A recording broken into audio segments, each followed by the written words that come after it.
Hi, everyone. Trickling in slowly. We've got a couple of folks from India, from Perth, Western Australia. Wonderful. If you want to introduce yourself in the chat, we'll wait one more minute or so. And as you got the notification, we're recording here just for those who um, expressed interest but couldn't make it for whatever reason. You might be interested to know that we had nearly 50 folks request the Zoom link for today's meeting. So lots of interest from SCB members. Very exciting. Asha from Zimbabwe, wonderful. 2 p.m., halfway through your day. It's 7 a.m. where I am, so we're all spread out. Awesome. Well, since we're starting the recording here. Oh, Ans, I know I'm like time zones and different parts of the world seasonally are fascinating to me. It's the heat of summer where I am. It's incredible to see you in a scarf and Yeah. love it. Nice. Well, let's go ahead and jump in and see where the conversation goes. So grateful for all of you for taking the time to join us for our first virtual member meeting of Revive.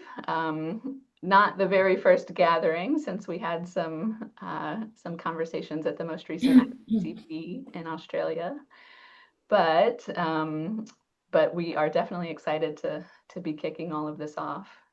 Let me confirm that you can see my screen here with the slides. Okay, got a thumbs up. All right. So the way that we are going to structure this hour is really kind of give an introduction to what we're thinking for this new working group of the Society for Conservation Biology. Um, we'll kind of briefly run through what our initial board has brainstormed as far as our mission, our purpose, kind of why we saw a need for this group in the first place. And we've brainstormed a lot of potential activities that we might pursue as a community, as a working group, that we want to pitch to you all and get some feedback on what seems priority at this moment in time. So there'll be some points when we get to that point that well, we've got a little poll to kind of help, ask you to rank things. And if there's discussion at that point, we'll open it up. And we also want to just make it a norm, an expected practice of when we gather as a working group, thinking about emotional resilience within the conservation profession. We want to really practice that as a working group. And so ideally, each time we gather, we'll have a little, brief exercise or discussion topic or whatever makes sense for that context to think about our own resilience. And so at the end, we'll spend a little bit of time doing that. So continue to use the chat to, meet each other and dialogue about whatever is here. And if our other two board members that are here on this meeting, Garima and Jen, if there are any questions or things that, in the moment we should respond to, just interrupt and we can go from there. It's a small group too, so feel free to raise your hand if you do want to chime in or whatever. So, okay, I think that's all the housekeeping stuff. Again, so glad you're here. And I've kind of good segue from Garima and Jen who are on the call. We've got an incredible start to our Revive board. And here's here is the breakdown of who we've connected with to represent and help us really get this started. Since I'm talking, I'll introduce myself. I'm Kelly Gilbo, the Vice President for Revive at this point. Jen Miller is our president. And Jen, you waved, do you want to say hello and introduce yourself? Sure. Thanks, Kelly. And it's just so wonderful to see everyone. Just want to welcome you all, and I look forward to connecting with you, perhaps one-on-one in the future. Thanks. Awesome. Thanks, Jen. And the two of us are from the US. And then Garima also joins us. Do you want to introduce yourself? Hello, everyone. I'm Garima, and I'm currently based in India. I'm very happy to be here and help Kelly and Jen in this wonderful initiative. And I've joined the board as a event coordinator. Thank you. Look forward to contributing more. Awesome. Thanks, Garima. Super excited to work with you. And so, yeah, we thought intentionally as we were building out our board, what are the sort of typical roles of a board, but also what are those unique needs that our scope might have. And so we hope to have a lot of different virtual and in-person events and gathering opportunities because that's a really important component of connecting around resilience. And so Garima's role is going to be really critical to that. We have other roles that you can see here. Stephanie Klarman from South Africa is serving as our administrative officer. Michelle Fasona from Nigeria, our financial officer. Two really important roles to make sure we're keeping on track as a working group. Lucia Valles from Ecuador is our external liaison. And early on, we recognized that that was a really important role because there are so many other groups, other professionals, organizations around the world doing similar work. And we want to partner and, complement, supplement all of the other related work that's happening around the world. And so Lucia's role is going to help us to bridge those relationships and really make sure that we're partnering where we can with external folks.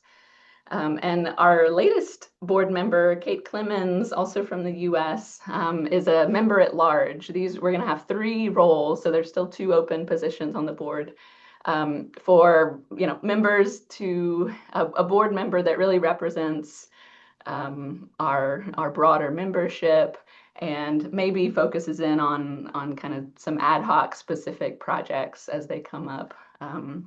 So all 7 of us so far really bring a fascinating mix of expertise and background and perspectives.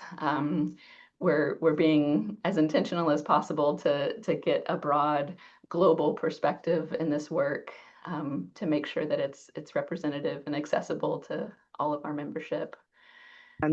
Just so you're all aware, this initial board, since our working group is still forming, this initial board is voluntary, meaning we raised our hands and we were not elected because we're still in formation.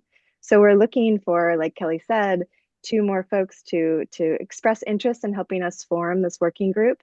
And then within maybe 6 months or so, once our membership is established, we'll have a formal election and formally elect our board members. So the folks you see here have been really proactive in expressing interest and passion about this topic. And so we'd welcome those of you who are interested to reach out to Kelly or I, and we can have a conversation about your interest and how you'd like to contribute. And then later we'll do a formal election. So that's where we're at too. Okay, so that's where we're at right now. So we wanted to kind of set the foundation first about the need for this working group in the first place.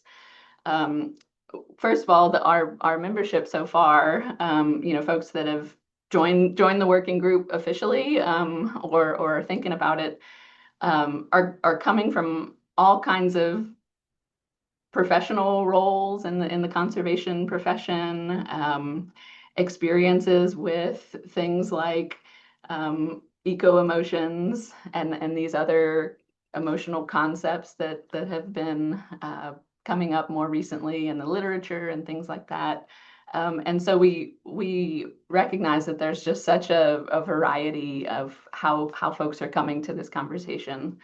And we want to use that as an opportunity to learn from each other and share our different lived experiences. But there are some kind of foundational concepts and things that are recognized globally.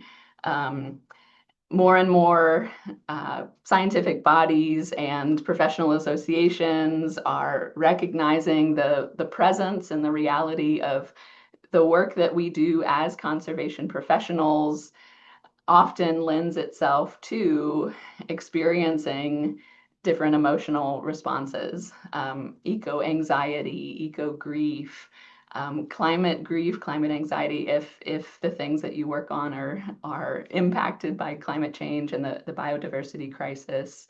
It's a normal response to experience some sort of emotion because of the work that we do.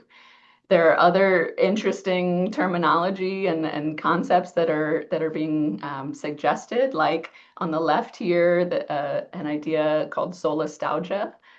If you haven't heard of this term, it's one of the most intriguing things in the body of research in my mind. It's the idea that places are shifting, places are changing because of that the climate and biodiversity crisis. And we feel a longing for what we knew that place to be. So as it says here, a homesickness, and it's very much rooted in grief for that place.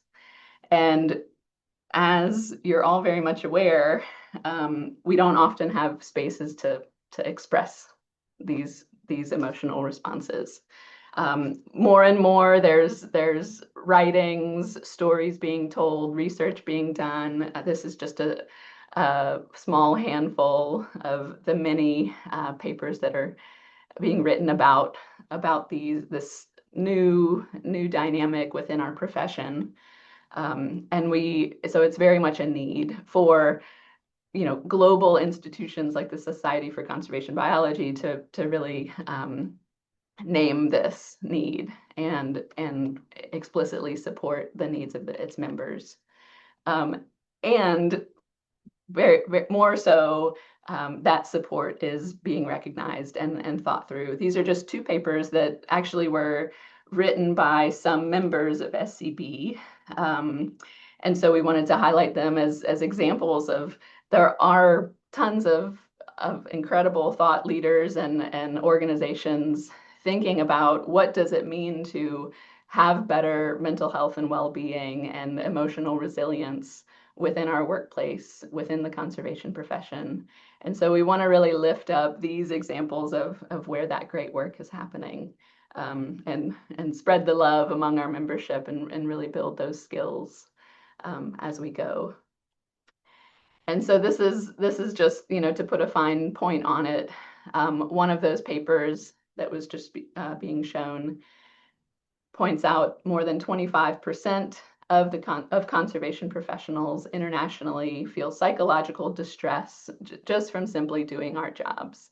The work we do inherently is challenging, and we want to be able to show up and still support each other and ourselves in spite of that. Because of that, we want to change the perception of it, that these are actually assets that we can bring to our work and really recognize as a critical piece of our motivation and passion, and how does our resilience help us to still show up.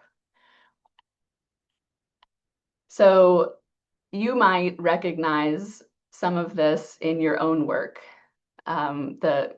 Today when you go into the office, or this week, whatever it is that you're working on, some of these things around the heart here are common ways that this psychological distress might show up for conservation professionals at work. If you'd like, you can share any of that, any of your experience in the chat. Start to name what some of this looks like.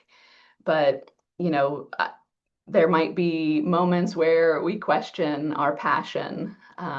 We struggle to achieve success because things, problems, issues keep coming at us, and it's never ending, right?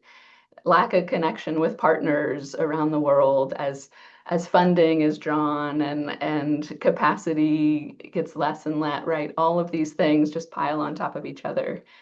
And you can feel alone, you can feel fake, you can feel like it's an unsafe environment to even express these challenges at all. So we want to fully recognize and hold space for the reality that many of us and many of our colleagues are currently experiencing.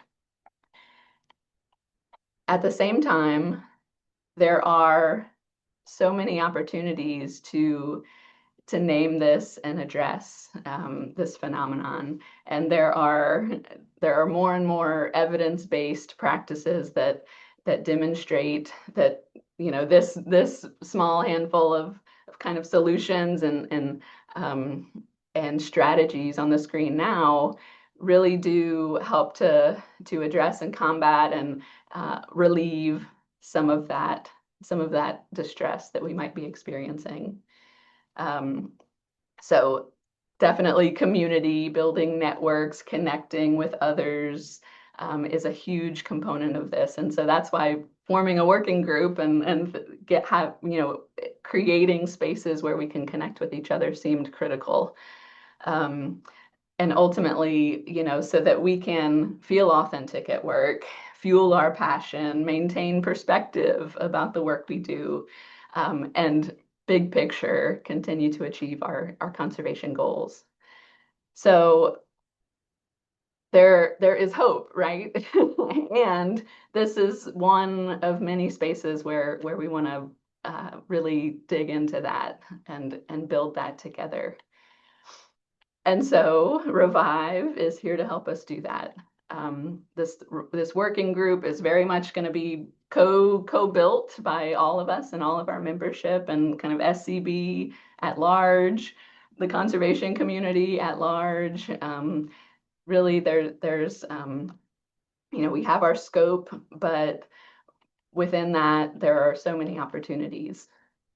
And so we have articulated a vision and a mission. And we went round and round trying to decide what the perfect name was.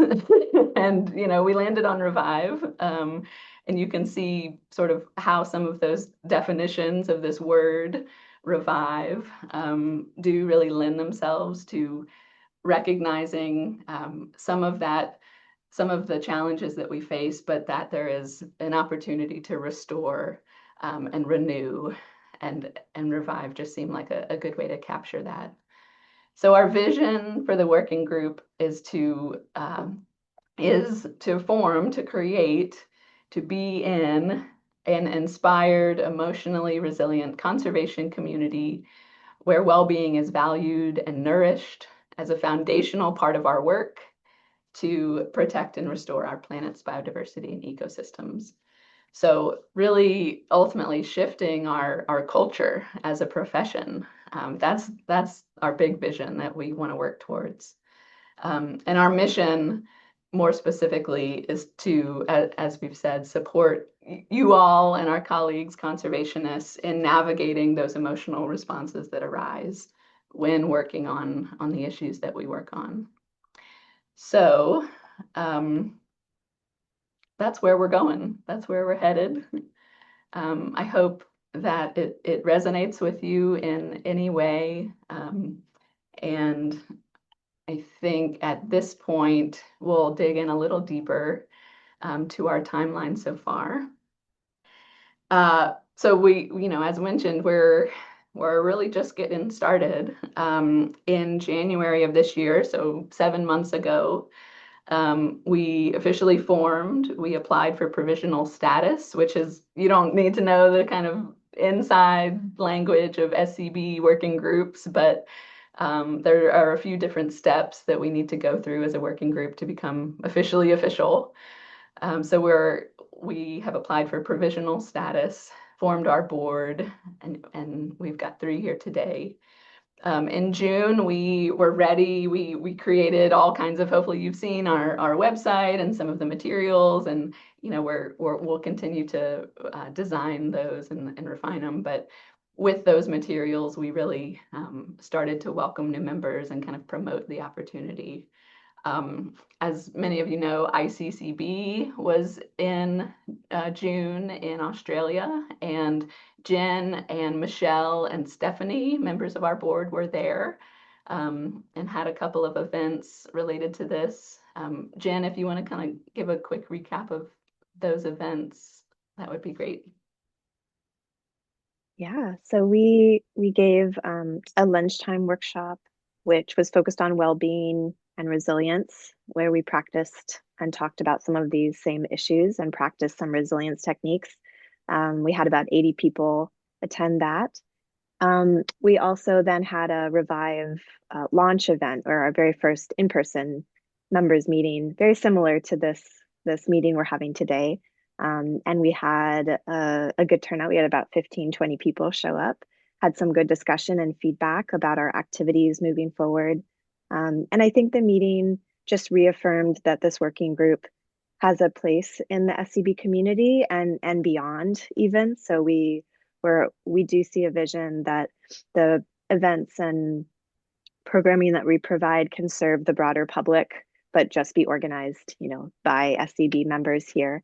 And so, yeah, it did feel we met with other working group leadership and SCB leadership as well for for a lunch and a dinner event, and starting to make connections there and learn from them about how they run their working group so that we can make Revive as efficient and complementary to their efforts and their subgroups as well. Yeah, so it was wonderful. If any of you were there, I'm sorry we didn't get a chance to meet, but looking forward to the next in-person opportunity. Thanks, Kelly. Awesome.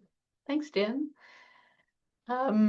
So yeah, I think at this point we're climbing closer to 100 folks that have expressed interest in being a member of the working group, and we'll keep promoting and connecting with folks. Certainly, if you have colleagues who would be interested, share, invite. That's how this is going to work. So through August, the next few months, we're having this meeting and another one later today to really engage the folks that are members so far and prioritize where we might spend our time initially. And we'll get into those specifics in a second. We might have committees that form around specific topics that seem like a priority. Michelle's going to really lead our fundraising efforts, and we'll start to think about opportunities to bring in some financial support for different activities or events or whatnot that we might want to lead. And then kind of September on, we hope to start actually having kind of a roster of events and different things that our membership can actually engage in. So that's the plan. Again, if any of you have ideas or thoughts about any of this, please reach out. We're all in this together. So that's where we've been so far and where we hope to go. So at this point, I want to jump into our 3 specific objectives and start to get some feedback from you all about where to prioritize our time. These are our 3 overarching objectives for the working group overall. To learn together, to support each other, and to normalize this topic of emotional resilience within the conservation profession overall. And so we like that this addresses the multi-scale approach of the work within ourselves, within our teams, and our networks, and at that broadest kind of institutional cultural scale. All of it matters, and we have to kind of think about all of those scales simultaneously. So So to get your feedback on each of these objectives, we created a simple Menti poll. If you haven't used Menti before, it's super easy. Just you'll on your phone or computer, type in menti.com, menti.com. And what you'll see, it will ask you for a code, which is right here. But you'll type in this code and the questions, these three questions will appear. 51753711 is the code. Maybe Garima, if you could put that code in the chat. And yeah, that the direct link, Garima just put in the chat too. There are multiple ways to join Menti, but can I get a thumbs up that you're seeing those questions? Okay, thanks, Ans. So I'm going to walk through each objective one by one and talk through briefly some more specifics. So if you want to kind of wait to rank until we go through each objective, that would be great. Or if you're eager and want to run through all three without hearing more, that's fine too. But just to let you know where we're going. And Kelly, Yeah. just to give some guidance for Menti for those who haven't used it, you drag to the top. You'll see on the screen there's some unranked options, and so you drag those up to your ranking space. And then when you finish ranking, you can order them also by dragging around. Then you press submit at the bottom, and it'll take you to the next question. Let us know if anyone has any problems using the poll. Thanks. Yeah, thanks. Okay. So I'll talk through some specifics of objective one, and see if there's any clarifying questions. Give a minute to rank, and then we'll move on to the next. So objective one is to really advance our understanding as a working group, as individuals, of this idea of eco-emotions, our emotional literacy, which is understanding their impact on us and the work that we do. And there's also an element of learning new skills to, in the moment when we need them, to be able to support ourselves and our colleagues effectively in moments of need. So specifically, we've brainstormed 3 different activities here. The first is to publish some guides and resources on approaches for resilience, on some of this foundational knowledge that we think is important. So, for example, fact sheets, informational lists that of existing courses, workshops, groups that exist on a global level, maybe some kind of one-page worksheets that you could use whenever is useful, or share with people who might need them. This one, we know that there are countless things already out there, and we want to, part of this might be compiling what's most appropriate for our working group and for our scope as conservation professionals. And along the way, we likely will recognize some gaps in those resources. And this is an opportunity for us to design our own and really tailor the resources and the guides that are out there for our needs as a conservation profession. So that's activity 1.1. 1.2 focuses on opportunities to gather together, delivering events on emotional literacy and resilience. And so, we hope to have regular webinars and just gather virtually, as is so common these days in our new virtual world. But there are, a countless number of partners that could speak to certain topics. Members of our own working group have their own expertise and stories to tell that we could form a virtual webinar for. There are all kinds of trainings on specific topics or skills that we could host to really hone in on that skill building aspect. So 1.2 is about delivering virtual and in person when appropriate events on these topics. And then 1.3 is all about supporting and growing the research that's relevant to this topic. And this could involve several different things. First of all, just hosting some sort of journal clubs and virtual spaces where we can discuss together recent papers that came out on whatever relevant topic, just kind of build together our knowledge of that scientific literature about this topic. That could certainly lead to our own ideas about research that we could do as a working group, as a community. Again, we've got several members that already are researchers in this space, and I could see some definite outcomes from all of our sort of combined knowledge to contribute to this growing literature. We could certainly, as other working groups do, form a symposium or our own virtual conference, and we could certainly over time host our own big gathering to really advance this conversation kind of at a broader scale. We'd certainly need some member input and capacity to be able to do that. Hint, hint.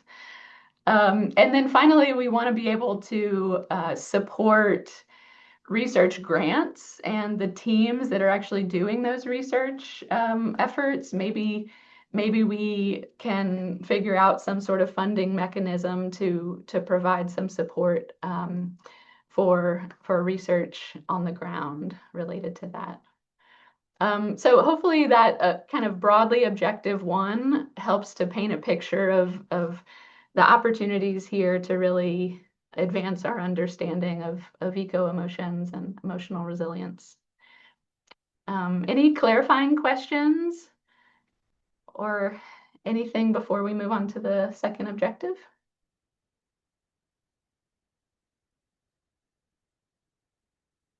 And hopefully it helps to give a little more specifics as you're ranking in Menti where you think our time is best spent in this beginning phase of the working group.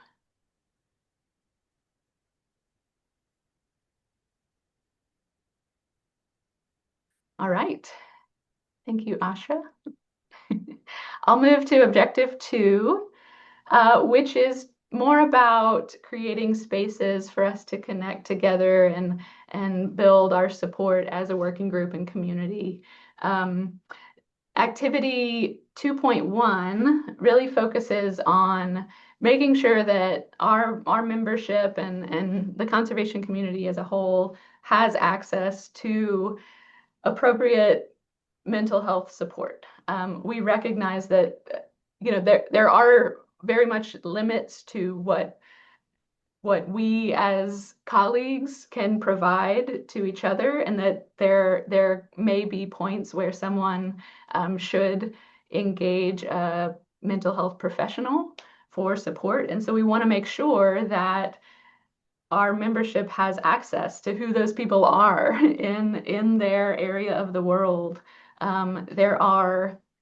There are existing lists from different parts of the world, but it's not comprehensive, and we know that access to mental health care is an issue around the world. So this is an area where we think we could potentially contribute or shift some of those sorts of topics. And connected to that, but sort of on a more accessible level, developing our own community of practice, peer support, sort of programming and opportunity to really understand how we can show up for each other. Maybe small peer groups, a network of, we imagined, there are so many other professional associations around the world, and so maybe other associations like SCB could form their own revive, and then we would have this growing network of revives that could all support each other. And who knows how big we could grow. And so yeah, that's kind of objective 2, to think about spaces where that support can be more formalized. And I'll just go to objective 3 since I don't see any hands. Hopefully the ranking is going well. You're getting a good sense of where we'd like to head here. Important in all of this work is to move the needle in how we talk about this overall, to normalize this conversation about emotional resilience in the workplace, within our profession, kind of at that broader scale. And so objective 3 has we've got a few ideas about how to go about that. 3.1 really focuses on our being able to share stories about our experiences navigating the emotional toll of our work, what emotional resilience looks like to each of us. We want to create more platforms where those kinds of stories can be told. 3.2 really hones in on students and kind of, emerging professionals. And we know that there's such a strong presence of students and graduate student, fellowship, like all of that sort of audience, that part of our profession has already expressed interest in getting involved with this. So, we could form university chapters or provide, any kind of resource, insight, programming, whatever the need is for that university focused audience. And finally, 3.3 is to conduct outreach with really any kind of external organization that might be interested in this topic and learning about how SCB is supporting and addressing this, but more specifically, engaging leaders of those different organizations around the world to really start to shift that organizational culture from those who are more in positions of decision-making power. Okay, so that's 3.3 and objective 3 overall. I want to see if there are any clarifying questions or any kind of burning comments as you were ranking things. Maybe a few minutes to just open it up. Can I just ask a question? Sorry, I should have raised my virtual hand, but I thought I have a real hand, so I'll just raise it. Yeah, I just maybe I'm sort of sensing a little bit of tension between objective 1 about specifically around the seeking, I guess, professional help with mental health professionals or psychologists, et cetera, who can provide, I guess, clinical support versus the objective 3 of normalizing how normal these things are. And I study eco-anxiety and all those sorts of things, and we're constantly having those conversations, right, about how it's a continuum and trying not to pathologize, and so really normalizing that these are really normal emotions and they're not a pathological condition, et cetera. So it's just, yeah, I guess it's not really a question, it's just a reflection that I'm having and just kind of wanting to I guess kind of express that there is that tension there as well. And both things can be necessary, right? For a small number of people, there is that need for, I guess, professional support. But I really like the idea of being a community where a lot of peer support can be exceptionally helpful and actually maybe reducing the need for seeking that professional support. That I know even in Australia, where we have a reasonably well-developed healthcare system, that access to mental health care is very, you know, can be really tricky. And there are climate aware practitioners, but there's also, we're hearing more and more that there's a real need for practitioners to become more trained in these areas, and often they don't have it. So it's really difficult to connect people with practitioners who have that kind of expertise anyway. So you know, maybe that's not something that we're going to be able to solve. So maybe focusing more on the sort of, you know, peer support, etc., would be really awesome. So I put that at the top of my list. But yeah, thanks for this is all really great. This makes a lot of Awesome. sense. Oh, good, good. Well, and thank you for that input. And yeah, I mean, we've heard from other members as well who work in the mental health profession space, you know, express, yeah, just as, you know, we're going to rely on all of that input to really find the right space. You know, what is our biggest return on investment, or, you know, where can we make the most difference? What is the biggest need? Yeah. So yeah, I mean, thank you for that input. Yeah. And I'm glad to see that you've met with Jessie as well, who's Oh amazing. yeah. So yeah, it's so good. I'm so glad to hear that she's going to be involved with this. She's wonderful. Yeah, and done a lot of work in this area. So yeah, super cool. Yeah. That's great. Great. Any other comments or anything before we kind of move into the final piece here? I'll just say that, yeah, so we got some rankings from the in-person ICCB event that Jen spoke of. Obviously, your input now, and then we'll have the same ranking later today with other members who join. And using all of that input, our board is going to gather for a little retreat in a month or so to really take into consideration all of that input and make some decisions about where to go from there. So so hopefully, you know, and the door is always open to keep providing input, or, you know, make your voice heard. The invitation is there. So this is just step one to gather that input. Yeah, and Kelly, can I add as well? Mhm. Obviously, the board will not be doing and leading all of these activities. And so our vision here is we're engaging in strategic planning with you all. We'll take your ideas through the ranking that you've just shared with us, but also any other ideas for activities or needs that you see, whether you have the answer of how to approach that or not, please share them with us. You can reach out through our email, our website, or individually to us. We'll share those links. And we'll take that information and just basically the board will help assess where is the most pressing need, where is Revive the right player to help actualize some of this. And then we envision perhaps setting up committees and inviting you to step forward and join us as leaders so that together we can advance this work. So if there's something you're particularly passionate about or you have a lot of ideas of how to lead, we would welcome you to step in with us and volunteer to perhaps lead one of those committees. So again, we'll be doing this all together. But if you don't want to, you can also just participate as a contributor or an attendee at certain events. So there's space and room for everyone to get involved how makes sense for you. Thanks. And we'll follow up with more opportunities of how to engage, how to lead, how to join in the coming months. So thanks.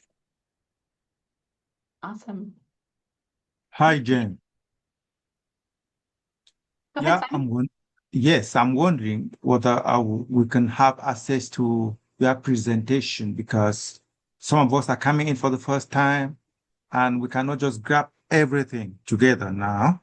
Maybe later on when I go through, I will contribute positively. So what I'm asking is whether you could share your slides to us, to maybe on your website, where we can have access to them and so on. Absolutely, Simon. Yeah, we will share. We'll find the best way to do that. I think we've got everyone who registered for these meetings, so we'll share the slides as well as the recording in a kind of follow-up email to everyone with next steps and info of how to join for those who aren't officially joined yet. So yes, thanks for bringing that up. All right, well, let's just move into the final piece here, which, yeah, is just, as I mentioned, we want to really practice what we preach and grow our own skills as a community as we go. And so I bring this slide up because how were any of you at ICCB? Raise your hand or yeah, okay.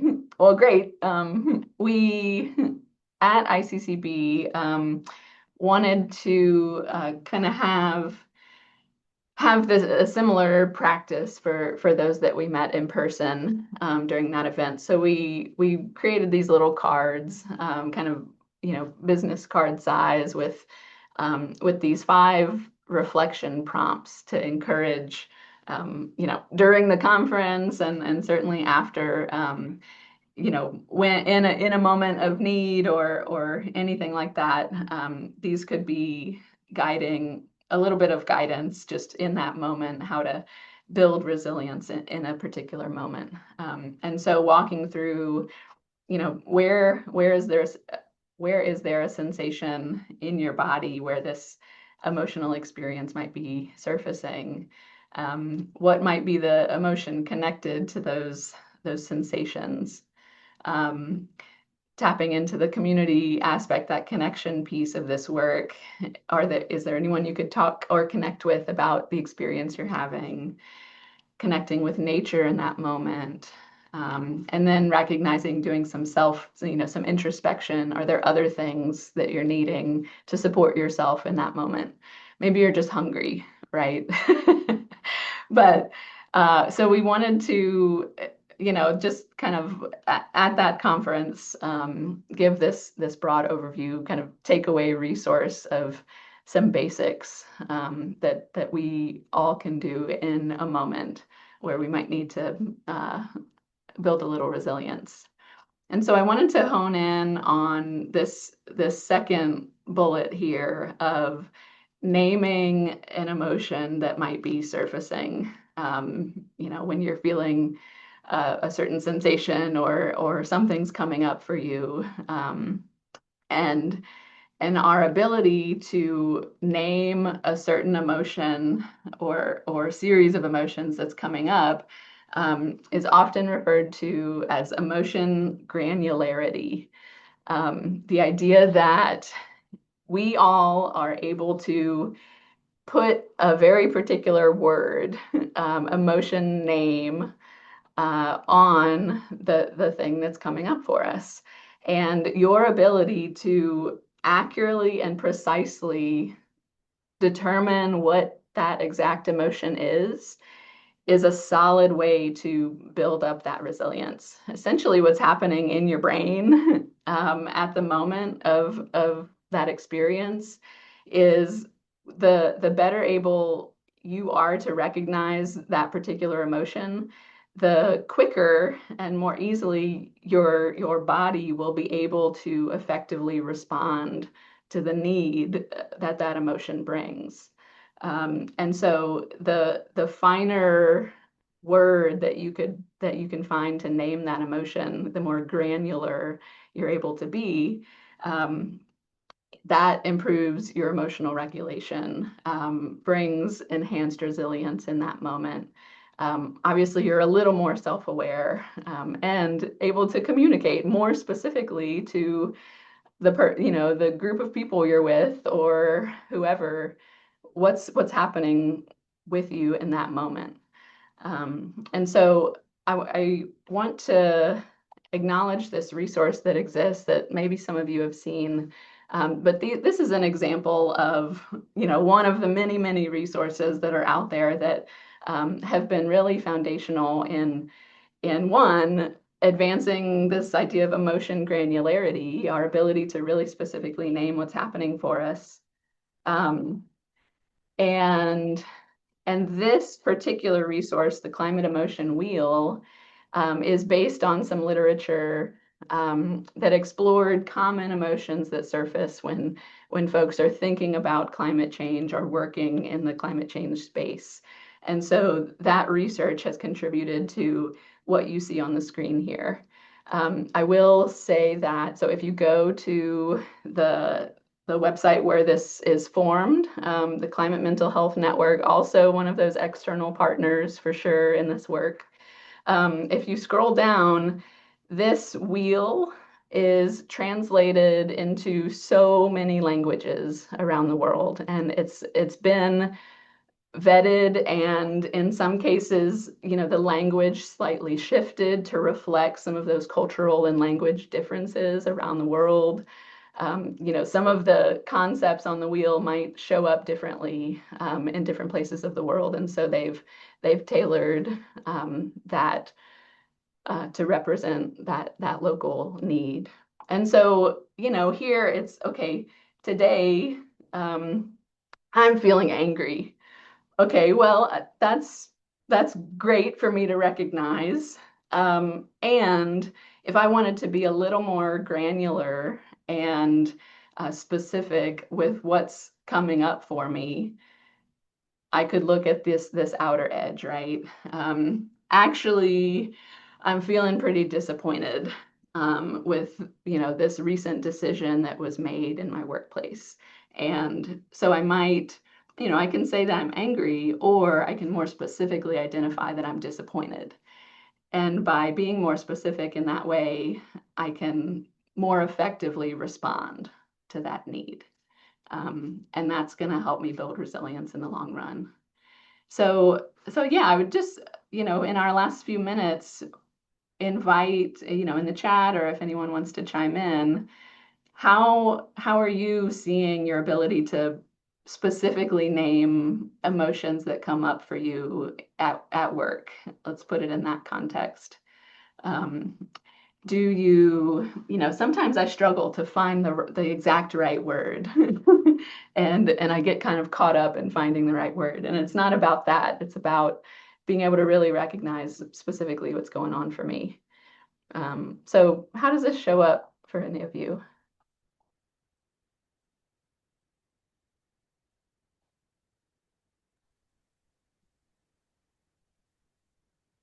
Hi. Hi, Jana. I'm just realizing now after saying this that a lot of time I just keep thinking it's anger, but seeing the outer slide, I realized that it's also a lot of occasionally like mixed with sadness and fear.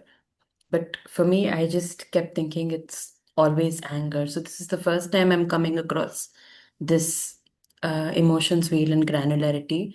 So now I have to rethink again that it's not always anger, because I was thinking it's just frustration and outrage, but turns out it's the bottom half of the circle as well. So thank you for sharing. I have to introspect. Wow. Yeah, thank you so much for sharing that. I think that's so common that the first thing that comes up, it's easy to express anger. Not as easy to really root in sadness and fear that might be coming out. So yeah, I hope that you have some spaces and tools to be able to, be introspective about that. And that's, part of the purpose of Revive, that we can hear from folks like you about what this looks like. Thanks so much for sharing, Anjana. Yeah. Okay. Well, hopefully that, again, one of many, many kinds of things that as a working group, as a community, we might share with each other, build our knowledge, hear our own stories, just really, really think about how we as a profession are navigating our emotional resilience. And so just since we're at time here, want to leave you with a quote to inspire us all. There's a way to be human that causes all life to thrive. And I think we as a working group really think that tapping into our emotional resilience is an avenue to that. And so please reach out. This is kind of the just final info slide here. Connect with us, continue to, be in touch, give us feedback. We will be in touch with you all. over the next few months. And yeah, we're super excited to see where this all goes.